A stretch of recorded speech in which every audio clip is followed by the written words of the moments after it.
celebrating the power of possibility. Hi, I'm Teresa Chasteen Dunn, and I believe anything is possible.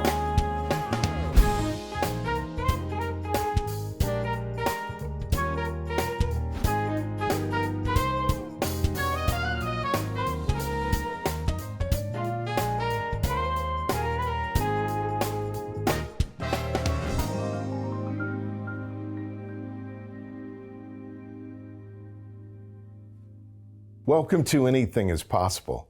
I'm Halloran Hilton Hill, and these are great stories about great people whose lives prove that anything is possible. I got proof today. This is my friend, Teresa Chasteen. Thank you for being here. She's the CEO of Win Learning, but you are a miracle on top of a miracle on top of a miracle, and thank you for being here today. I'm honored to be here. Thank you for having me. You're a CEO. Let's start there and work our way back. You're CEO of Win Learning. What is Win Learning?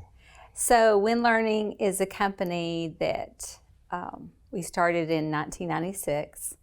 I was a college professor, and a lot of my students would say, when are we ever going to learn this? So initially we started Win thinking we would do it in kind of a continuing education mode.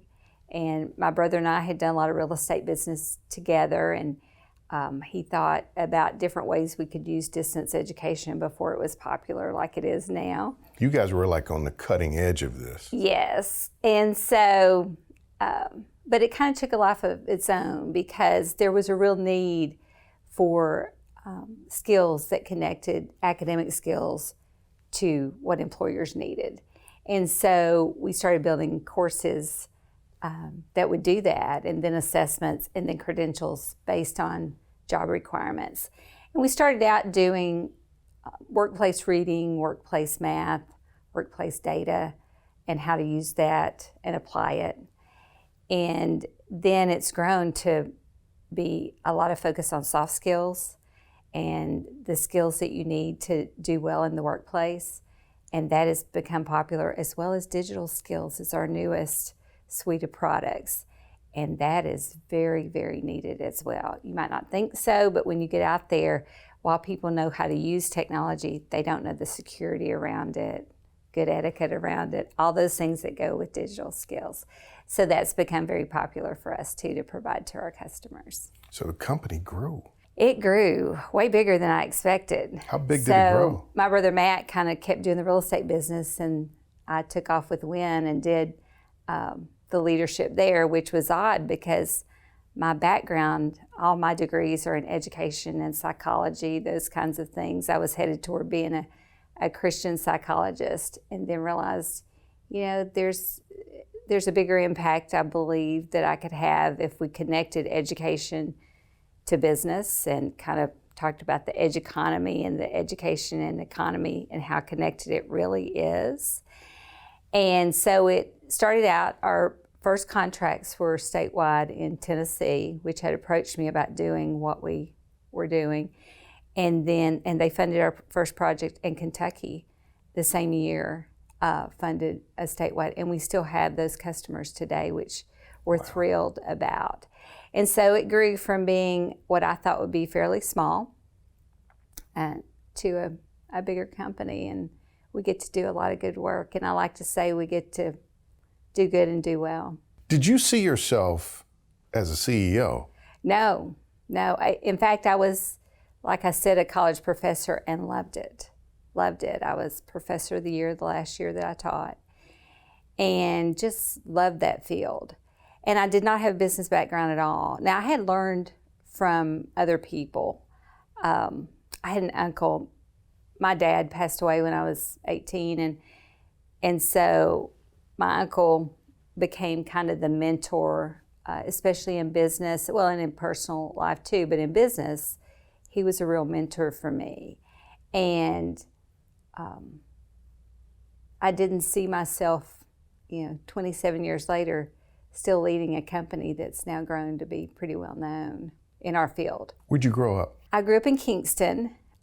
My family is from Eastern Kentucky. In fact, both my parents went to Redbird Mission School, which is still there today. And it's a missionary school because there was no public school where they were. Still the highest poverty county in the country, Clay County, Kentucky. And they decided to move to Tennessee. I have 2 brothers and 2 sisters. I'm next to the youngest. I have a younger sister, 5 years younger, and she would say, she's the youngest, but I'm the baby. And there's some truth to that. So great siblings. But my parents decided to move here so that we would have work and educational opportunities that were not available in Eastern Kentucky. And that was a great move because it connected all of us to be able to do things that we've done, and we've all had great careers. Possibility powered by Pilot Flying J, Covenant Health, Home Federal, and the Knoxville News Sentinel.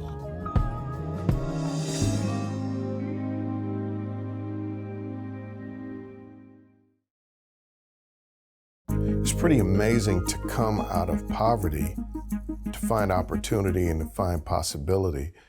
And all of you have done really well. What did your parents do to encourage you to embrace the possibility that was in front of you?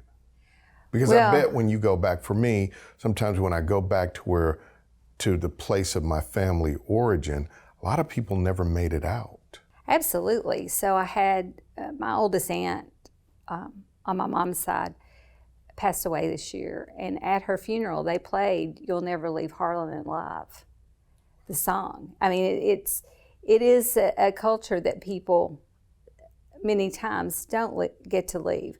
There's also some wonderful people there. My aunt on my dad's side stayed in Eastern Kentucky and was one of the biggest impacts on my life, even though she never went to college and never had a career. She was so giving and generous, hardworking, but just so giving that that's still a big influence. She had a great life. And there's lots of happy people back there.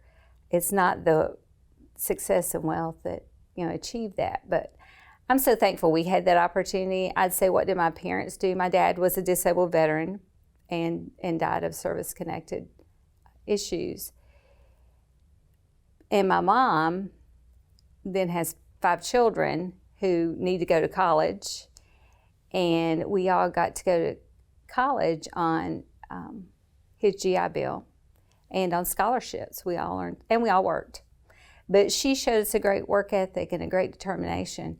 They have grit. I was trying to think of a better word for it, but they have perseverance, and I think that's inspiring, and I think it inspired all of us to achieve. It's odd because even as a little girl, though, we were free lunch kids. I'm not sure we knew how poor we were. But I would just think I could do anything. I would look up at the stars and think I could be anything. And so I think a lot about what gives you that and how can we inspire other kids to say, I might not have material things, but I can achieve my dreams. What do you think does that? Well, for me personally, I think it's hard to say. For me personally, it's been a strong faith. But I think it's also been not living in fear and just being willing to try anything. Courage. It is courage. And I get asked the question a lot of times, how have you had the courage to do the things you've done? But I think a big part of it is not choosing to live in fear, because there are people who every day live in fear. That's a big deal.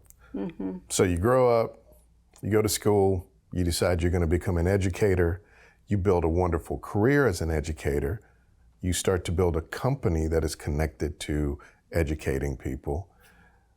Looks like you got the dream story going, and you get hit smack dab with a health issue that was, when you told me the story about what happened with your health issue, I thought, this is a woman that has grit. Well, thank you. What happened to you? Well, in 2018, I decided that it had been 20-some years since we had rebid our company insurance. And I decided to rebid our company insurance. And my sister, who is part of a big company, an executive in a big company that was built from the ground up, had been using TIS as their insurer.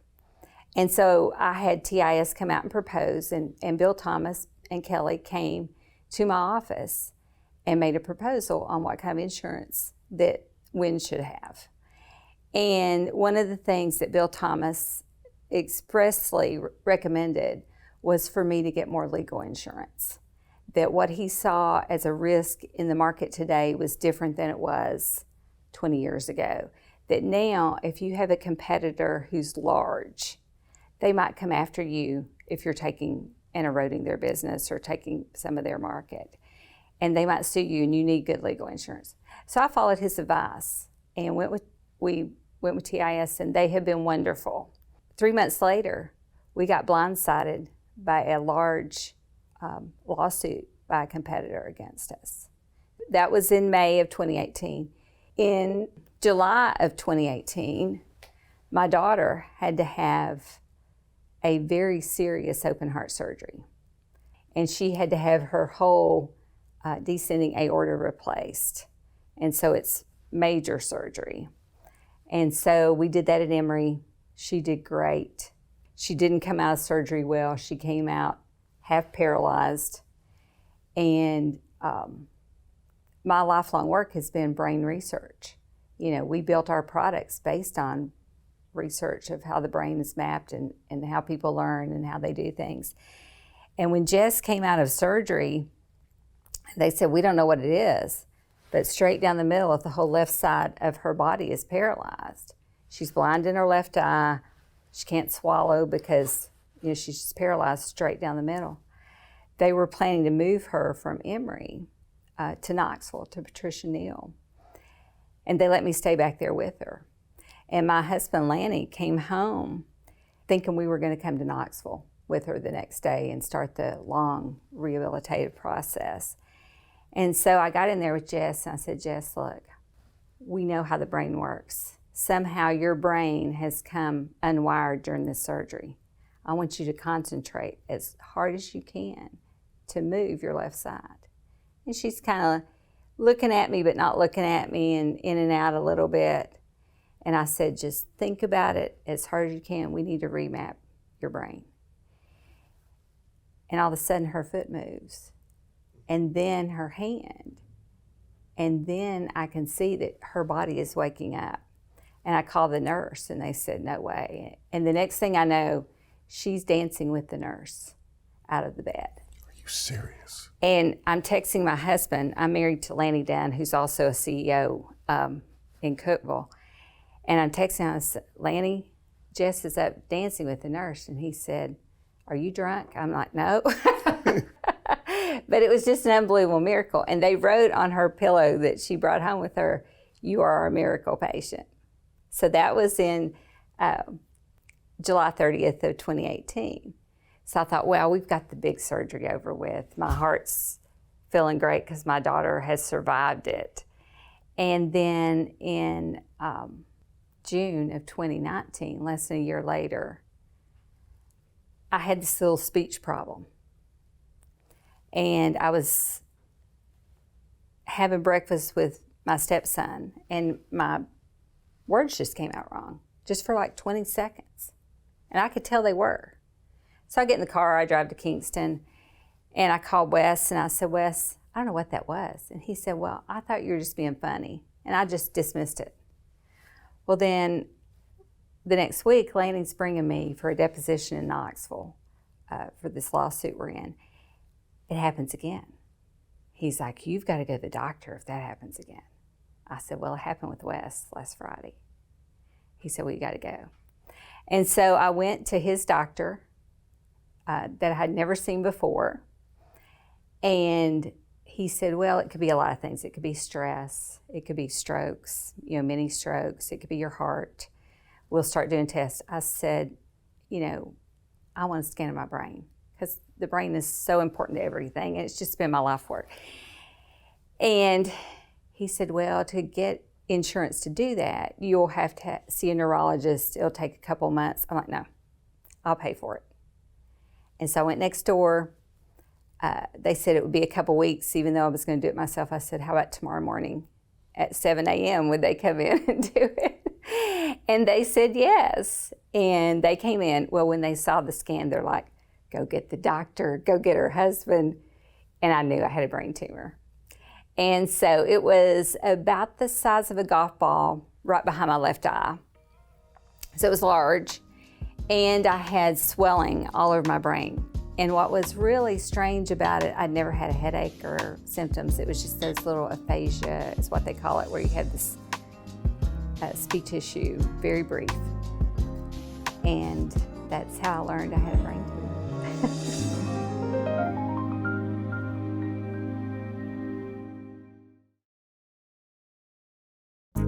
So all of this is happening within the space of 18 months to 2 years. It's one thing after another. It's your daughter. Yes. It's a major lawsuit. It's a brain tumor. Yes. Do you see why I say you're a person of possibility? Do you see why I say you are a person that has grit? Because how do you get to the other side of a brain tumor and sit here today fully functional and full of joy and light and possibility? Well, I've just had the most amazing life, So what happened from there that I think is an important part of my story is they immediately sent me to Knoxville to the head of neurosurgery here at UT. And he said, it took me straight in, people are so kind in that situation. And he said, it's not operable. He said, we would have to take the whole side of your face off. We couldn't save that eye. It'd be concave like this, and then we'd have to do multiple surgeries afterwards. He said the only thing that I could safely say might work and might not work is CyberKnife. And he said, I don't know if that would work. He said, there's one man in the country that might be able to do it, and he's at Vanderbilt. He's the head of neurosurgery at Vanderbilt, Dr. Reed Thompson. But he said, very hard to get into, probably be 10 months. By that time, you're going to have all kinds of other issues and damage. But we'll try. And so I called their office. And then oddly, he called me back, or they called me back and said, Dr. Thompson wants to see you on Monday. And so he decided to take my case. And we went on Monday. We were in the middle, actually, of a mediation that had already been scheduled in Nashville, a half a block from his office. Lawsuit is going on. Yes. Major lawsuit is going on. Your daughter is rehabbing. You have a brain tumor, and you're in Nashville. Yes. So during the breaks of the mediation, I'm going over to see Dr. Thompson. And Dr. Thompson said, I'm going to take your case. And he said, I usually don't do surgery on Fridays, but this Friday I'll do your surgery because you need it sooner than later. And so the same week, I'm scheduled for a craniotomy that same week. What is a craniotomy? Well, I had 48 staples down the side of my skull. But they didn't shave my head. They just shaved a strip. So I do have to part my hair the other way, but that's even better now. But and it was about a 6.5 hour surgery. So I went on that Friday morning at 8:30, and it was just me and my husband because again we were keeping this low profile. I didn't want word to get out that I had a major health issue and freak out my executive team or employees or cause my competition to be even more hostile and aggressive. And just to protect my company, I wanted to keep it as low profile as I could. And we were successful in doing that. And my husband was with me. And, when Lanny kissed me goodbye and they rolled me back into the surgery, Dr. Thompson lets people stand up above him and watch his surgeries because it's training too. And then he's got a whole team all around me. And they prayed over me. And I just felt so much peace.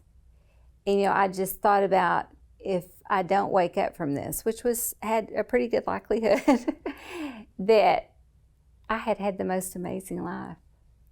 I just had, and I felt total peace. So, but I did wake up from it. And so it was a 6.5-hour surgery, came out wide awake, was moved to a neurosurgery ICU where all of the patients are sedated. So I'm up walking around, talking normally, looking around, and the doctor said he's never seen anything like it. So he comes in, says, "This is amazing." Comes in on, that was on a Friday. On Saturday, comes back, and he's like, "Out of 5,000 craniotomies I've done, you are the best recovery." Because typically when you have this, you go to neurosurgery ICU for 5 to 7 days, then a step down, then you go to a rehab center usually, because there's going to be some residual effects. And then he came back on Sunday morning. I'm still in neurosurgery ICU, but I'm texting people and doing work, and PT has cleared me, OT's cleared me, speech therapy's cleared me. Everybody says she doesn't need any of that. And I get to go home. That is fantastic. And then I go back to work. So, why don't we take a break right here? My guest is Teresa Chasteen.